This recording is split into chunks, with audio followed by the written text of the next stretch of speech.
All right. It is a great pleasure to welcome Codi McIvor to this program. He is an interviewer of musicians. He has a show on the podcast platforms called This is Codi, where he basically does the same thing as I do, which is to interview musicians. And he is also a digital content creator. How are you today, Cody? Thank you for joining this show. I'm I'm good, man. Thanks for having me. Excited to chat with you today. Thank you. Yeah, and I'm excited to chat with you too. So let us begin at the beginning. So tell us about how you grow up musically. It's kind of a long story. Kind of keep it somewhat short. I worked for an entertainment company when I was about 18 or so here in Edmonton, Alberta, and it was a DJ company. So we did a lot of parties and different shows with celebrities and stuff. And that's kind of how I got started in the whole scene. As far as like going way back, my dad was very musically talented. He played guitar and stuff, so that kind of got me in the music, like loving music in Mhm. that sense growing up. But then I can only play a little bit of guitar myself. I can't sing, so I joined this entertainment company, and then it kind of took off from there. I took a 2 year break or so from working with them, wanted to get back into the scene, and then that's when I picked up a camera and kind of got into the scene I'm in now. Mhm. Wow. So what kind of music did you grow up listening to? It was very wide variety, but mostly top 40 and I would say like the 90s R&B type stuff. It's kind of ironic because it was never country, and I know I'm very big in the country scene now. Yeah. So it was never country. Country, I think I only knew select songs. When you attend a wedding, you got a good dancing country song.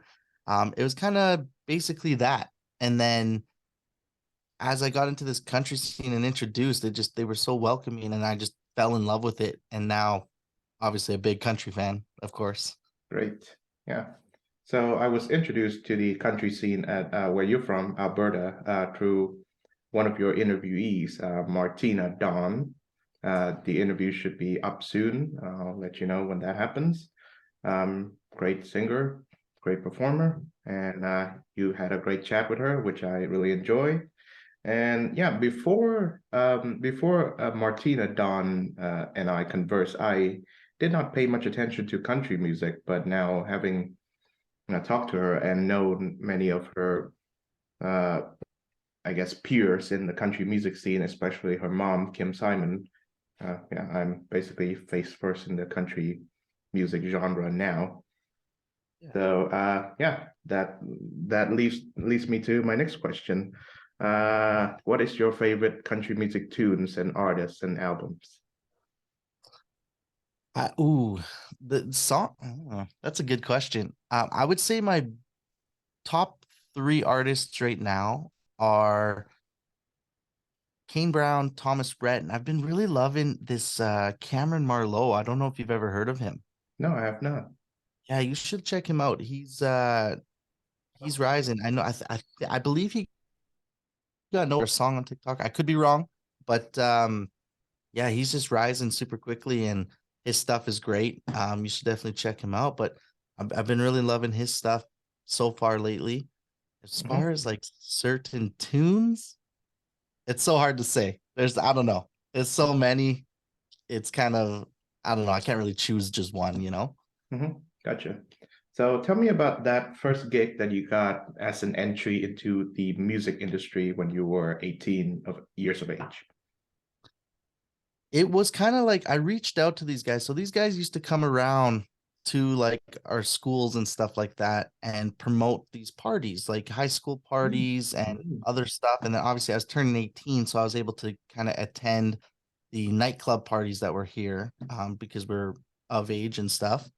And I'm trying to think what the first gig was, but I got to do a lot of cool stuff with those guys. We got to do, I was a promoter for them, and then I did some emceeing for them, and it was I can't remember the very first show, but I know we did a lot of shows like, um, Jabberwockies, who are a dance crew. We did autograph session with Justin Bieber. Mm. We've done Akon, like Ah, LMFAO. Yeah, they did a lot of stuff. They used to bring in guys, for big concerts and stuff all the time. So oh, Sean Paul, different things like that. So yeah, there was a lot of cool experiences that I got to definitely do. And there's one memory I do remember particularly is the Jabberwockies. They came down, super down to earth guys. Um, just here to have a good time. And we ended up having to bring them to the after party. So I ended up having to drive two of them in my like 2-seater truck that I had at the time. And yeah, just super down to earth. So it was very cool experiences that I got to do with these guys. I see.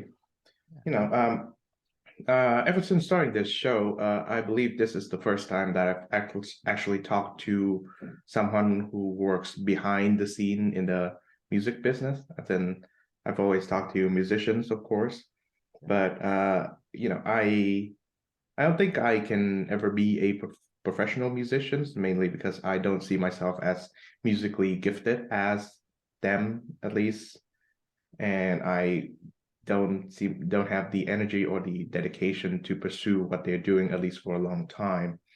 And so it was a great opportunity when you accepted to be on this program, because you, like me, we don't really see ourselves as genius musicians, but we have a great love for music, and so I thought that our conversation would be a great one.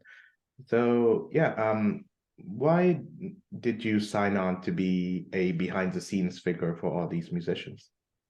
Well, like you said, man, like going back, it's for the love of music. So it's very like I'm in the same boat as you, man. Not like I can play a little bit of guitar, but not enough to be in a band or anything like that.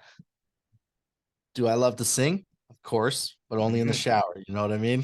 Yeah, But me too. Me it's too. yep. But it's I don't have a great voice. So like I said, we're not musically talented. So I was like, what's missing? And I just wanted to get back into the entertainment scene, but I kind of wanted to veer away from the DJ stuff, Mm, to be honest. Yeah, I kind of wanted to do something different.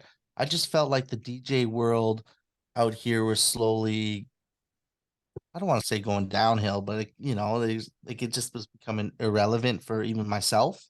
Um, so yeah, I kind of just was like, what's missing? And that's when I started the interview series. That's what I was like, oh, and I actually didn't even know how far it was going to go. Cause to be honest, back then I only knew of like 3 or 4 local artists at the mhm. time.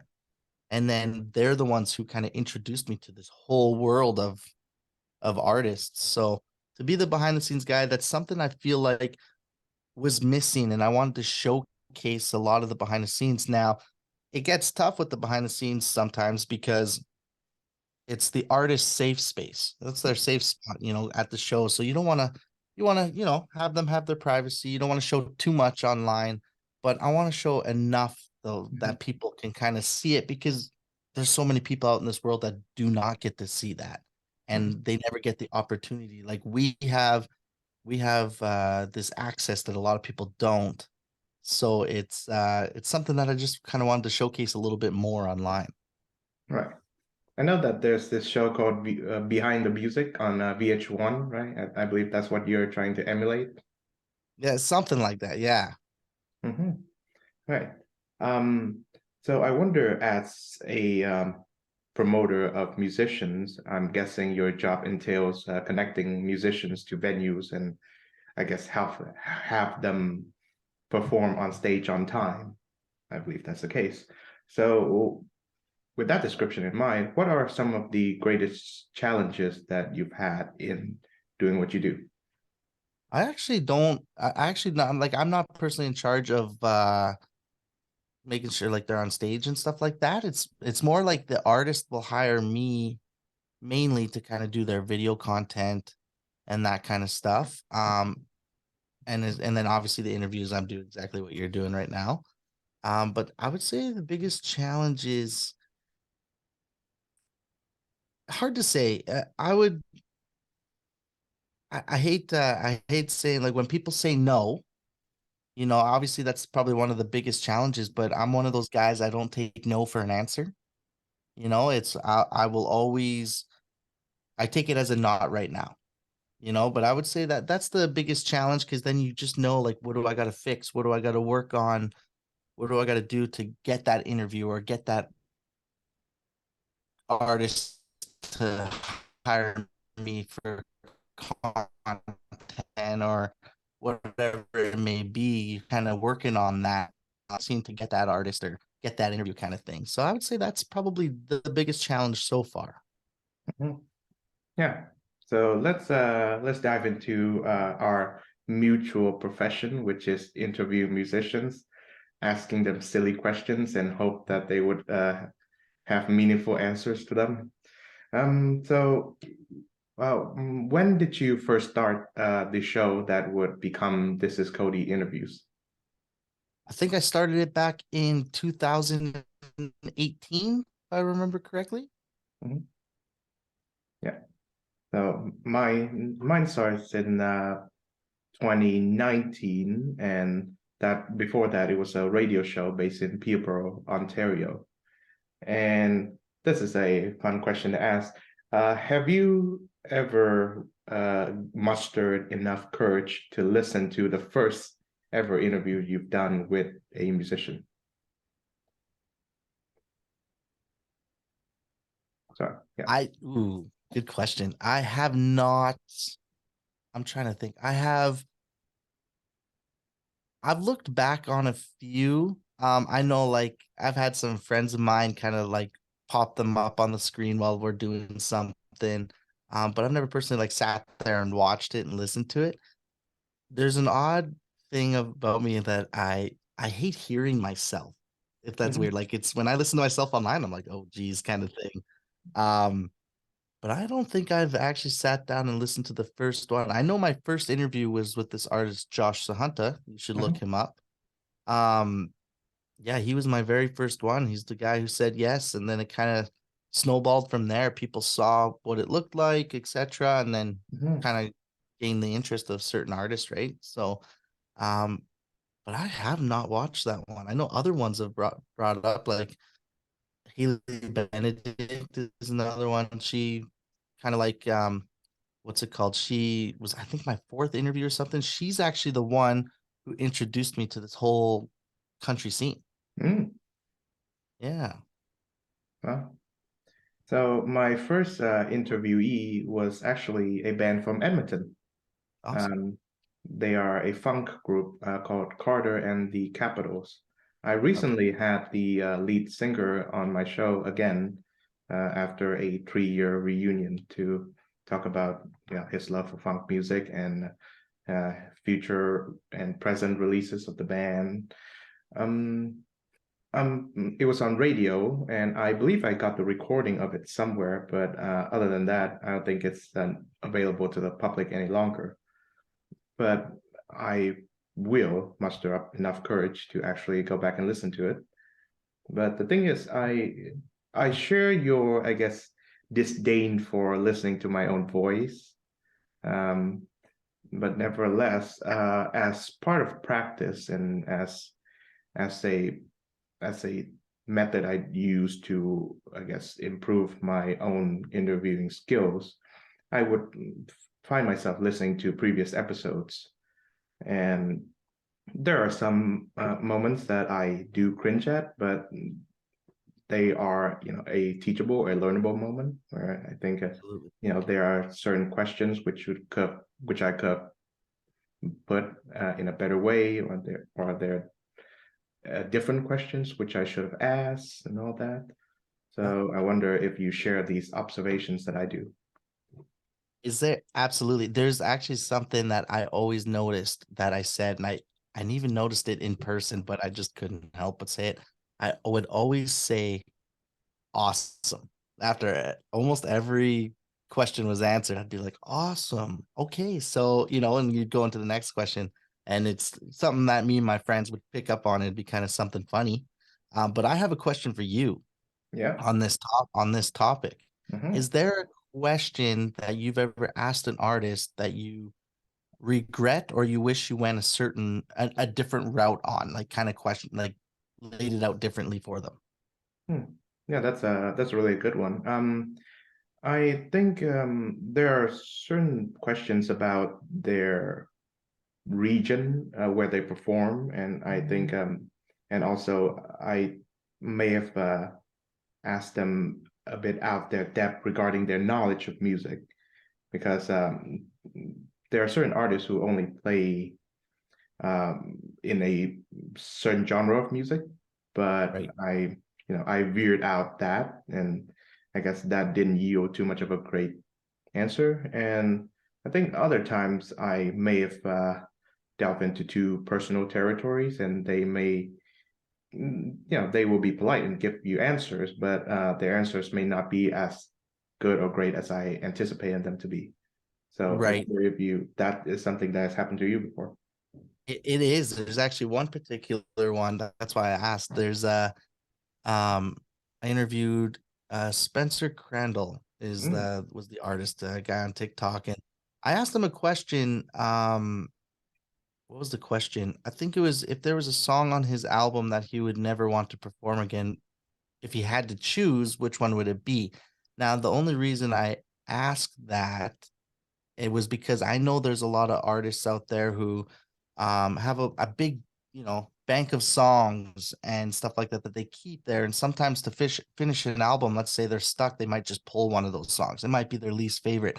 So I right. had like a reason behind it, but I think the way I asked it, it kind of came off a certain way. And I was kind of like, ah, man, I should have gave him an out on the thing because it's like, that's one of Mm, those. Of course, he loves every song on his album, right?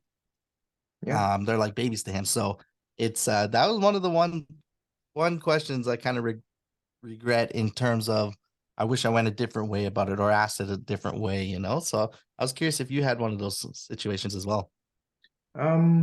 I don't think I've ever asked that particular question to an artist. Um, I think for the most part, I sort of like feel slightly embarrassed, not because of what I asked, but how I asked them. So, of course, I try to veer away from the personal lives of an artist, and this is pretty important, the political views of an artist.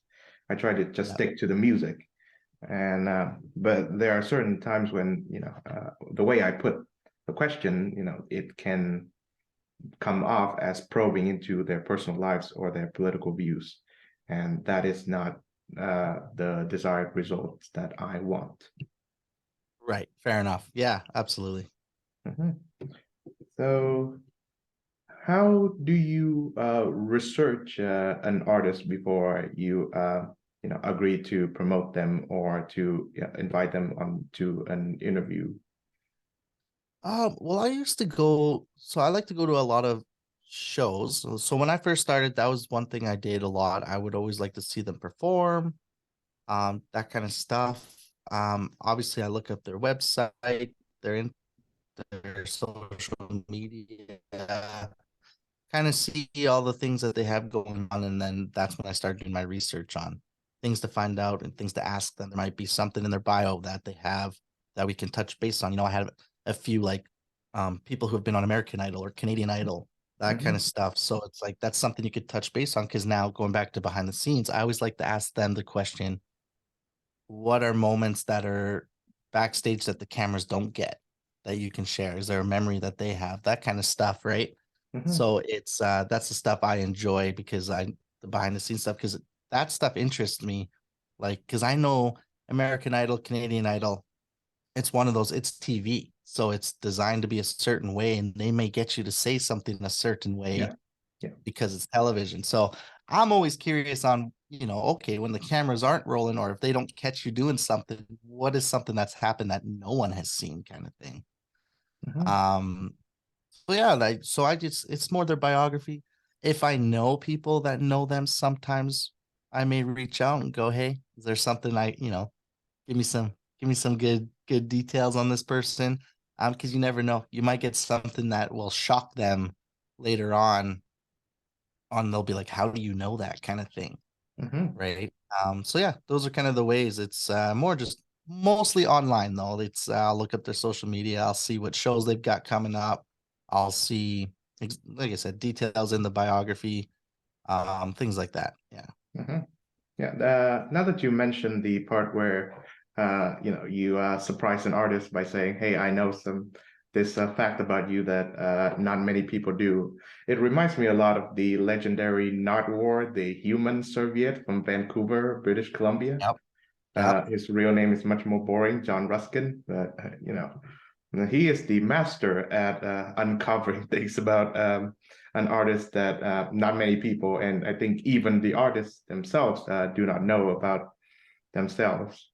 And there are like these weird jokes about, if an artist has to testify before court, then having Nardwuar as a witness means that there's a certain like jail sentence for them. Yep. Um, yeah, so for me, I think my research always starts with the music that they put out, and I find certain parts of their music that I like, and I sort of liken it to some of their likely musical inspirations, particularly those of the same genre, and then I ask them about it. Yeah, so I guess my question now to you is, to what extent from your interviews with musicians are the personal aspects of their lives intertwined with their music? Sorry, repeat that one. Oh, to what extent do, say, their music influenced or inspired by their personal lives? Like for their music? Yeah. Like, I would say a lot of it, to be Mhm. honest. A lot of these artists, they write about past experiences or something they were feeling. Sometimes some of these artists just go on a walk and then they get a feeling, something pops in their head.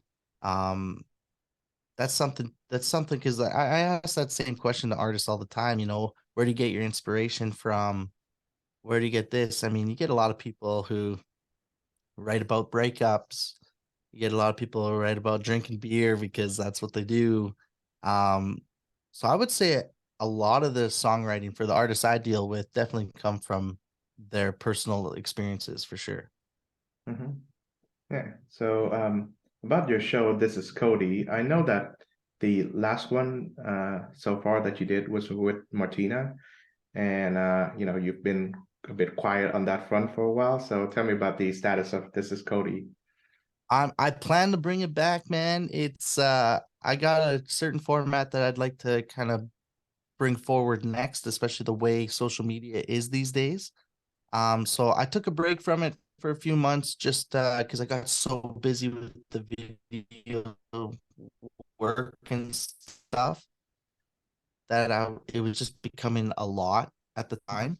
It got to the point where when editing the interviews, I was falling behind because I was doing the other video stuff that was, I guess, more important at the time, right? I don't have a date yet. Maybe the new year, I'm thinking.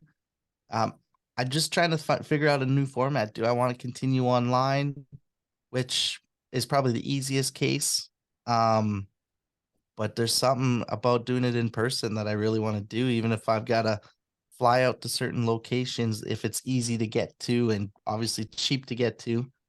Um, yeah, I'm trying to figure out how to bring it back and just make it different from the other seasons, I guess.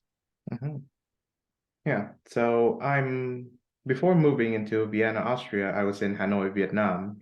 And so most, if not all, of my guests are from the Americas. So I think flying out to interview them in person is not an option for me. But thankfully, Zoom happens, and Yep. we have been able to connect via that way, and me with all the other musicians that I've interviewed. So it's been a blessing. So to close off on the subject of interviewing musicians and move on to that other part of your profession, which is making digital content for artists, who is your favorite interview guest? Who has been my favorite interview guest? I'm gonna say Tyler Ward has probably been my favorite. Wow. Have you heard of Tyler Ward? Yes, I've heard of him. Yeah. Yeah, so he's a big online personality, YouTube star kind of thing. Um, he's someone that I've kind of been in contact with for over 10 years now. I was a big fan of him online. We kind of connected. And yeah, once I started this, it was great. I had so many questions for him because he was same kind of thing. Like he would go quiet and then he'd come back a little bit and then he'd be doing something different. Then he'd go quiet. Then he'd come back with new music. Then, there was a lot of stuff. So he had a lot of stuff going on in his life that, I'm thankful that he was able to share and express on my interview because he doesn't have a lot of interviews online. I noticed like he's got a Mhm. couple podcasts with a few people. And then, Mhm. I think he was recently on Kelly Clarkson or something like that. But it's I would say that's probably one of my favorites just because I'm a huge fan of him. And I mean, well over 10 years of kind of chatting with him and stuff, we were finally able to do something, which is great. And I was finally able to kind of create something to where we could connect on that level, right? So I would Mhm. say Tyler Ward was probably one of my favorites. How about Mhm. you? Who's Ah, been your favorite? of course. So actually, one of my favorites is Martina Dawn. Nice. And this is why. I've a routine before each interview is I write out certain questions and cues on my iPhone, which, I'm doing this one with you. And for Martina, I've prepared a few, pretty decent questions and prompts. But 10 minutes in, the show took a really interesting and unexpected turn. And I obviously, aside from trying to connect with her and her music, also had to think on my feet on what questions and prompts I need to ask her. And also, she was an unexpectedly bubbly and lively human being. And so I had to come up with bubblier and livelier questions than these boring prompts that I wrote on my notes. So, but we had a fantastic conversation, and I would like to, share it with you once it comes out.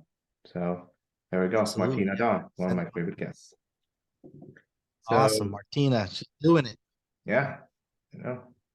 So let's move on to your business, making digital content for your artists. And of course, the phrase digital content is very new and one would say very vague. So, if you could describe in detail what the digital content entails.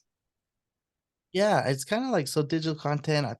I've almost kind of changed it to just content creator.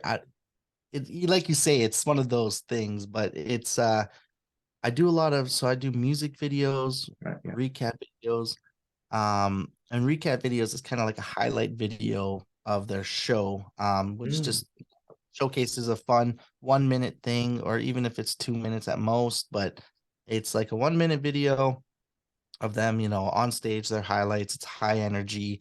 And then it gives them content for social media that they can say, thank you, Big Valley Jamboree for a great time, or, it gives them something to post that's fun and energetic because as social media is turning into, it's like a video platform. Like Instagram used to yeah. be just pictures, Hmm. and now it's turned into like almost a video platform. So, of course, we do photos and stuff as well, but the main focus has been like the recaps. And then, yeah, I got into the music video stuff and, you know, kind of took off from there, which has been great. Tell us about some of the music videos which you've contributed to so far. Um, the first ones I ever did was Drew Gregory. I did his videos for the barn sessions that he had on his latest EP. And then who else have I've recently done Fleischer, Justin Hogg, Jordan Pollard I did a couple for. And yeah, we kind of just keeping it going. Haley Benedict, I did one for her for this like charity thing that she did.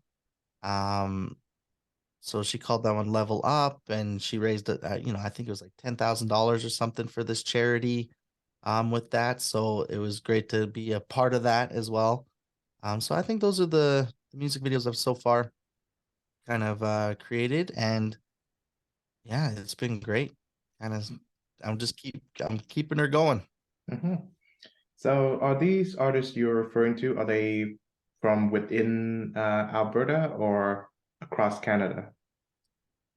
They are within Alberta. I've worked with other people across Canada more for the recap videos, I see. because they just easier. They come in town for shows and stuff like that. So it's like we set up a time and I'm able to come just get them some content if they're on a tour and passing through. But yeah, the music videos has been all Alberta artists so far. Mhm. Yeah, I'd like to hear more about your music video production. So tell me something. Is the direction of the music video, is it, uh, do you base your decision of directing them or and producing them on the artist or on your own sort of like a vision of what's best? It's kind of a mix. It's Oh, a lot of the artists come to me with a vision already in mind, and then I kind of feed off that. And when I listen to the song, I get pointers of my own. I'm like, oh, we could also do this. And I'll kind of direct it their way. And then we kind of have a final meeting. We sit down and we just go, okay, this is what we want to do. This is kind of the vision now. We'll kind of put our ideas together. Sometimes my idea, I don't even have ideas. They have the full vision. And this mm, is like, they're like, I want to shoot this and this is how it is. And I'm like, absolutely, let's do it. Because it's how they envision their song. It's their life, their personal connection to it, right? So um it's great when that happens. And then there's the odd ones where we kind of like on the fly, we think of some stuff and uh we just go make it happen real quickly mm. and it usually turns out, yeah. Wow, yeah. So how long does a typical production of a music video last, like from first day of shooting to, I guess, final day of editing? Ooh, that's it takes some time for sure. I know filming, I would say depending on the shoot, it can take 1 to 2 days, and Okay. that plays factors on the fact of like, are you shooting outside? You miss the sunset, or you miss, you have Yeah. missing the daylight or certain things, and you need to get it the next day, or you just have one day that you concentrate on certain areas, and then the next day you go to a different location. So there's different things, but I would say 1 to 2 days for shooting, and then editing. Editing is a lot of hours when it comes to music videos because you're piecing everything together, you're creating the story. Um, so the hours vary for sure, but I would say there's quite there's many hours when it Yeah. comes to the editing side of Mhm. things. So yeah, few days for sure. So I read enough about the behind the scenes process of some of my favorite films and of filmmaking in general to know that, yeah, that is not a profession which I am mentally and physically prepared to. I mean, I used to really want to be a filmmaker since I really like movies, but again, after reading about them, it's clear that let someone who is more capable than myself to do them, and I'm just going to be enjoying films for the rest of my days. I'm content with all that. I believe music video making is a lot like that, except of course the end product is a lot shorter. But there is a lot of logistics that comes with shooting a music video, and of course you have to make sure that your crew, as well as the musicians, the cast, are taken care of well, and of course the crew are too. What I'm trying to say is that it is very much a team effort, and it is very much an all hands on deck effort. So yeah, I'd like Absolutely. to hear about some of the biggest challenges that you face doing the music video shoots. I would say I haven't had too many. I know a small one has been like time on our side for what we want to get done. Um, I've been in scenarios where it's kind of like, hey, we're running out of time. We only have this place for this long. I want to do these next two videos or these Oh, next two yeah. things in two shots kind of thing. So you got to Oh, nail it kind of mm-hmm. deal. So I would say that's the other thing, like I say, is I would say time. That's the biggest thing. Yeah. Because like I said, if you're shooting outside and you want the daylight and stuff, you gotta like make sure it's okay. We got to get to this location by a certain time because of the sun setting or that kind of stuff. But other than that, um, yeah, that I haven't had too many like big fails or big hiccups just yet. You know, like I say, we maybe something doesn't work. That could be another one. It's like we have this idea and something doesn't work, you know, in terms of if we wanted to use a vehicle and it doesn't start Mm-hmm. and we have other options, but those aren't starting. Like then we're kind of like, okay, now what do we do if we can't get these vehicles running? Because that's the vision we had. Um, so I would say time, and then obviously if something doesn't go as planned, how do you switch it and Oh, be yeah. able to kind of get production rolling, right? Mm-hmm. Yeah. Another difficulty I can think of is specifically related to Alberta, because I hear that the winter there can be quite brutal. I lived in Canada for a while, Peterborough, Ontario, and the winter there is pretty harsh, but I hear that Alberta can be worse.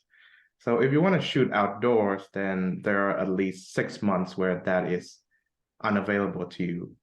So yeah, so Right. my question is, when you do decide to shoot outdoors, what are some of the best months or even days to do so? I would say probably anywhere from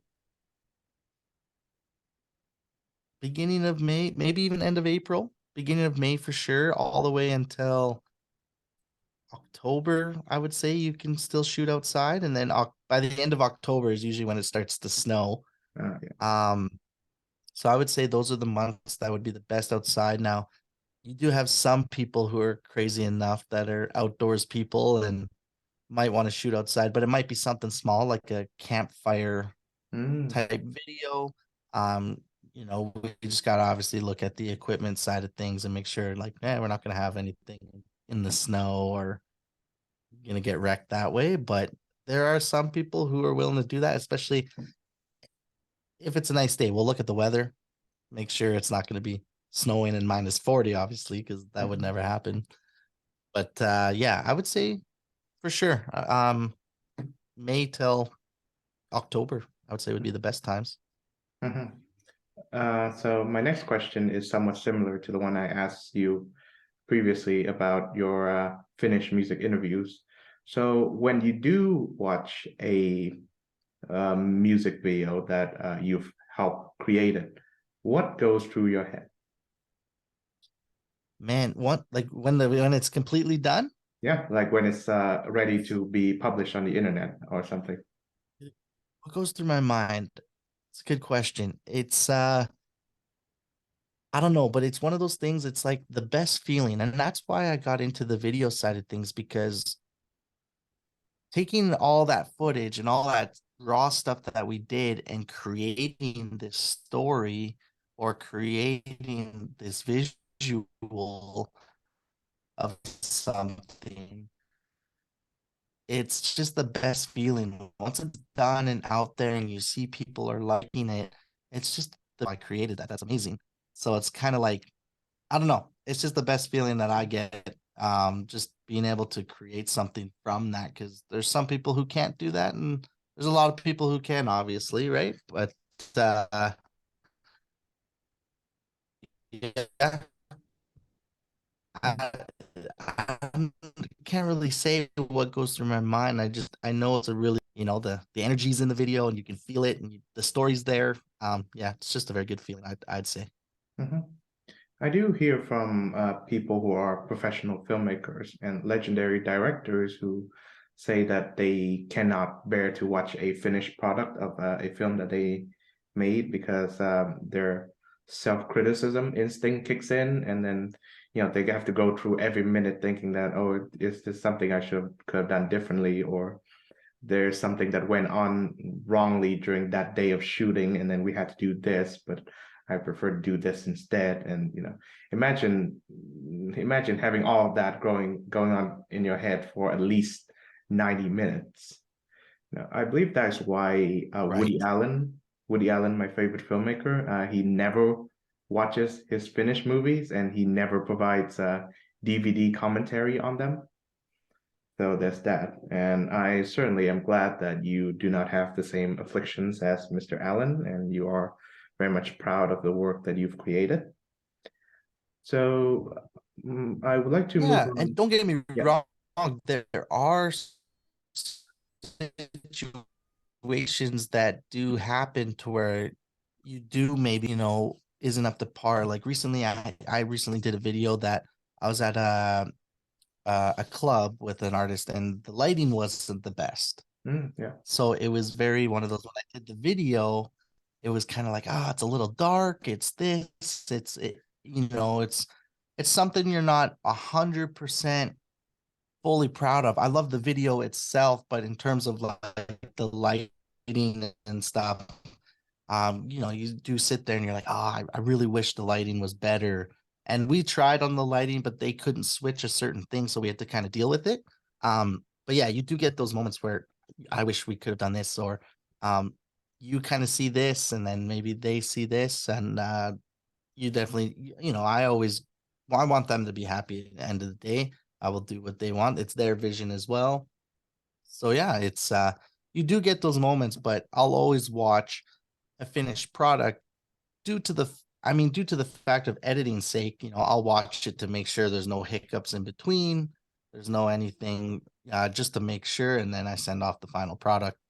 But I guess a movie would be pretty extreme to watch a 90-minute movie to make sure that all is good to go. So I get that. I get his side of it, I guess. Okay.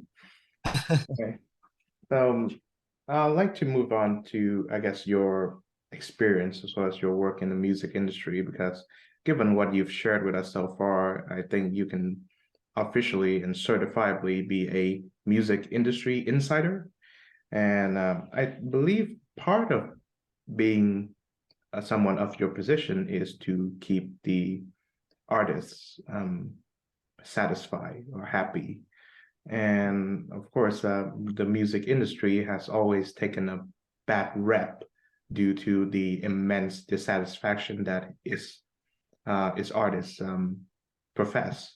From those Pink Floyd albums, "Have a Cigar" is a prominent, critique, to Prince changing his name to a symbol and writing "slave" on the side of his cheek to protest his label, to Taylor Swift re-recording her entire catalog.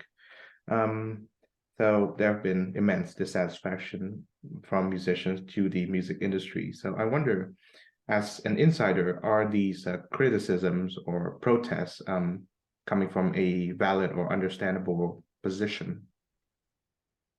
I haven't ran I haven't personally run into too many situations like that are very extreme. Um, but sometimes, like, I mean, me personally, I become friends with these people, and because at the end of the day, they are just people, right? So treating them like people and not like this huge celebrity. I think they enjoy that the most. And yeah, so I become friends with these people, and I think if there's something I disagree with, I have no problem voicing that to them as well. But I've never personally had to deal with anything to that extreme. Because with cancel culture and stuff too these days, Oh a yeah. lot of people watch what they do online, I Oh find, yeah. because I think Bobby Bones said it best recently. The rate everything's going, people are going to be canceled by 2024, like everybody, because you say the slightest little thing that is a joke, but someone takes offense to it because that's Oh just yeah. how the world is now. People get offended very easily. Um, so I think a lot of people do watch what they do nowadays. And now, as a guy who's an insider and behind the scenes with a camera, there's a trust level as Yeah. well that comes with that. So it's very like, I'm not going to release something online that's going to make them look bad, um, do all that. So yeah, personally, man, I haven't had to deal with anything to that extreme. Have I had um artists, say like, can we take this shot out because I look a certain way or things like that? Absolutely. And I would do the same if I looked a certain way, like I don't Of want to look course, like yeah. that online. But it's yeah, I haven't had to deal with that extreme of stuff, man. Yeah. Mhm. Yeah, I think something resembling a conflict of both parties occurred to me when an artist that I spent an hour interviewing, we had a great time, but her manager said that the interview could not be aired because were certain topics that were said on the show which management were not happy with. So basically, I've been keeping it on the shelf since. But I think the inherent problem of I guess the conflict between the musicians and those who are behind the music are their interests, because the musicians, their interests are purely artistic. They want to create great songs. And in the music business, there is obviously a financial incentive, but there's also an incentive to sort of like to keep the audience happy, and that means keeping the musician in sort of like a straight line. And musicians, the greatest ones, think out the box, and you know, walking a straight line may not be of their preference. So, as a non-musician who works in the music industry, how do you balance those two interests? Hmm. Like sorry, say that one more. Which interest? Sorry, I Yeah, missed that part.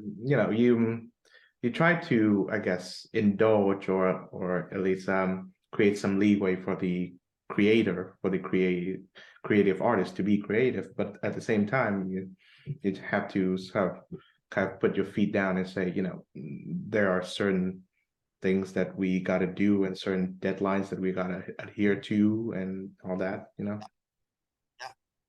Okay. As a non-music, you know, I don't really know, man, to be honest with you. I don't know if I have an answer for that. Mhm. But It's yeah.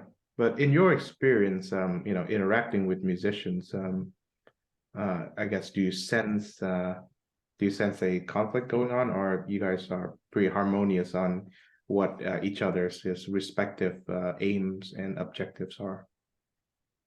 we're pretty respected for the most part.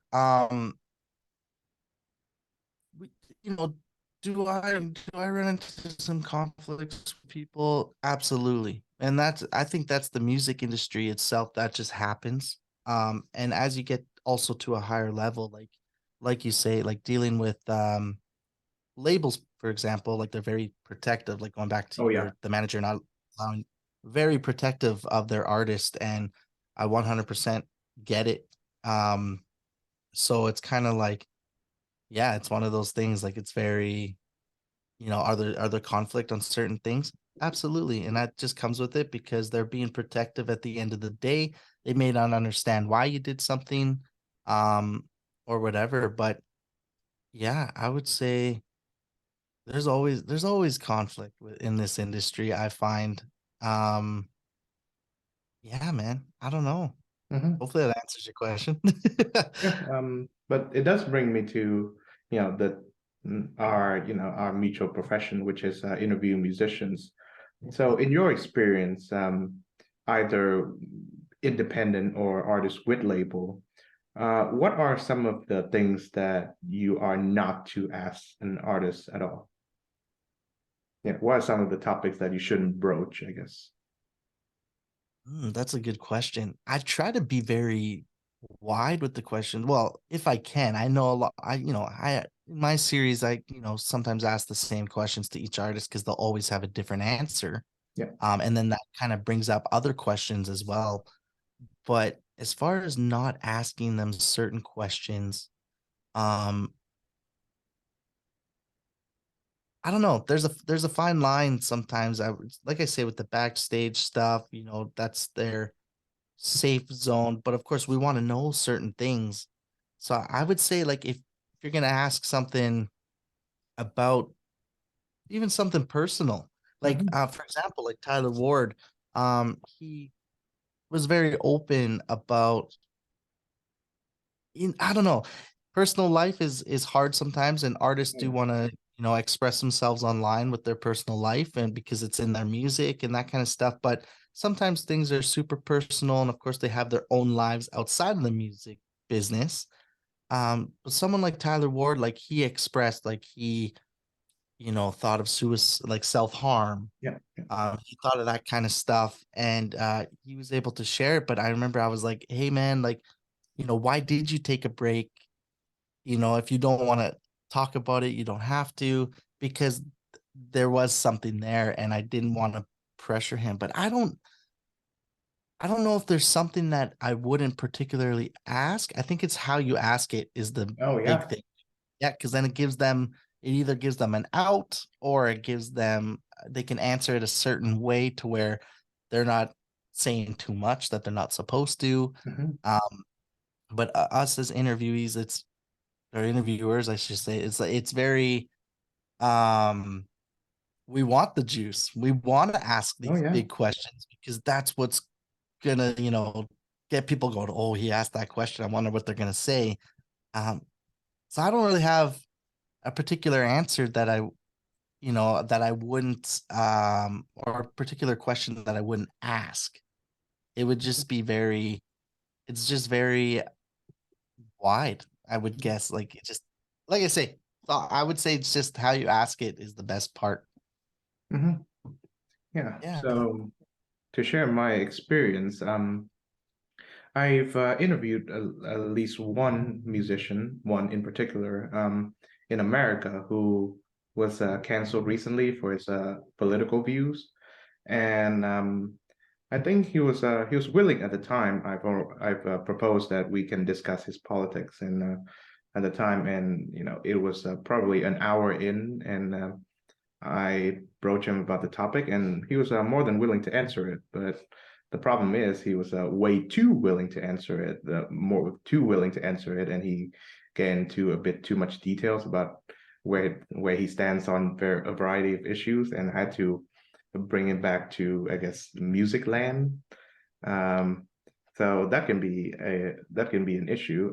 But another issue I think is I have not encountered this before, but I think there are certain musical figures that we have public knowledge of certain things that they did or certain things that happened to them that do not reflect well on them. So, what do you do as an interviewer? Do you bring up that topic because everybody knows it, or do you not do that because the artists themselves may be deeply uncomfortable discussing it? So, I wonder if that has happened to you before, and how do you resolve that dilemma? It's something like that. I personally, like, before the interview, I would ask if they're okay chatting about it. Oh, okay. Um, that's something like, for any advice for yourself too. Like that's something I would definitely do. I'll say, hey, this is a hot topic online, but do you feel comfortable chatting about it? Because if they don't, like, I don't want to put the pressure on them. Like I say, there's a lot of interviewers out there that are very, I want that question, I want that answer. Um, but I'm not here to do that. I'm not here to put anybody in the the ditch over here. I'm not here to like make anyone look bad. This is all to promote artists. Hmm. For what we do, this is to promote them and learn about them too, right? Because like I say, diving into their life a little bit, that's what people want to know. They want to know about these artists because they can hear about the song and the song's great, and we talk about the song, no doubt about that. But they want to hear, they want to hear what Taylor Swift is, where eating for breakfast on Sunday, for a funny example. But it's yes. So I would personally ask them if they're okay with it. Or like I say, I think it's just how you approach it. Sometimes if you don't ask them, it's how you approach it. If you know it's a touchy subject online, I would personally just approach it a certain way. So it's like you're being careful with it. And then if Yeah. they kind of speak out about it, and then you're like, okay, they're okay with it, and then you can go more in detail and get going with it. But if you see they're kind of reserved with it and they're very short with their answer, then you'll know that they're not comfortable with it, and then you just move on, like get out of that question kind of thing. That's personally what I do. Mhm.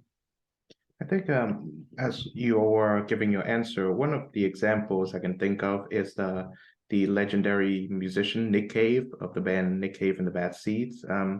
And he hasn't done anything that reflects badly on him recently, but I know that recently his son passed away, and I think he spent a lot of time reflecting on that and lamenting over that. But I believe as of late, he has been gradually more open to, I guess, discussing the loss that he himself and his family feels. And I think the answers that he gave to interviewers when the subject is broached is quite profound.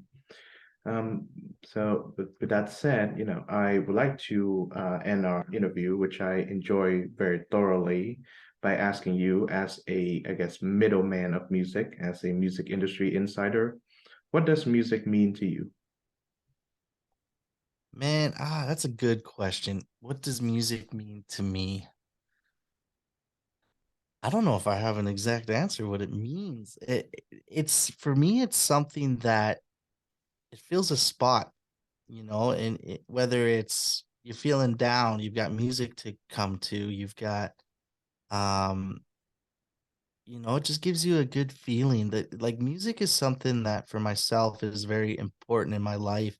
And not that I play it, but I enjoy it so much and kind of understand, the more I'm into it, understand what artists go through to create a song and do all that. So there's just a lot of meaning behind certain music, and maybe certain songs mean something more. But what does music mean to me personally? I Mhm, don't know, man. I honestly don't have an answer. It just it hits. There's just a feeling in me that music is what kind of makes me happy at the end of the day. It might be kind of a cheesy answer, but it's yeah, there's been a moment where I went to a show. I was feeling down one day. I was kind of, not feeling it. And then once I got there and the music started going, boom, I was right back to normal just because this is where I belong. mhm, Music's what brings me back. So I don't know, man. Music is just something I think that just helps people, to be honest, at the end of the day. mhm. I Yeah. guess I'll help you by, I guess, formulating my own answer, which is, one of the biggest problems that everyone faces in modern society is alienation, where you feel like you are utterly alone in this world. And that can be quite exacerbated during COVID season, of course, Sure. despite all the messaging of we're all in this together and all that. And so I was very glad that, as of right now, music venues are open and, concerts are mm, back in back in session. I actually went to one last night, um, and music itself can give you a quasi-religious experience because no matter what you feel, there is if you seek out enough, if you seek out close enough, there is always at least one musician who share your sentiments and that he or she makes you feel like you're not that alone in the world as you think you are. And I believe that's why concerts will be a hot commodity and will probably an enduring one because people seek that. People seek the feeling, despite seeing themselves as individuals, to be part of a community, even for 2 hours one evening. So, Yep. Absolutely. And I've been to like concerts, man, where not even for myself it feeling good, but like you get to like I personally, I film people all the time. I film the crowd. I watch people because I'm like trying to catch a moment. And you even see it in certain people at the show like that they're feeling something. You might even have someone crying over a sad song that Oh yeah. someone the guy's singing on stage, or um you get to see that and you really see how it touches people. Um it's amazing. It's just an amazing feeling because you actually physically get to see it from, I guess, even the artist perspective, because they get to see that as well, right? That their music and them singing is doing that for someone. Um, but yeah, man, I get to watch this, and it's amazing to like know that that's happening, and that person's night has been made from this artist on stage. Like it's crazy what music can do, man. Oh yeah. And on that note, I thank you very much, Cody McIvor, for being on this show and sharing with us your great insight into your great life and career as a music industry middleman, a music industry insider. I wish you all the best with your future work, and I hope you get through the harsh Alberta winter with your sanity and happiness intact. Take good care of yourself. Thank you, man. I appreciate you taking time having me on and stuff, and good luck with the series, man. I'm looking forward to seeing some more of your stuff. Thank you. Likewise.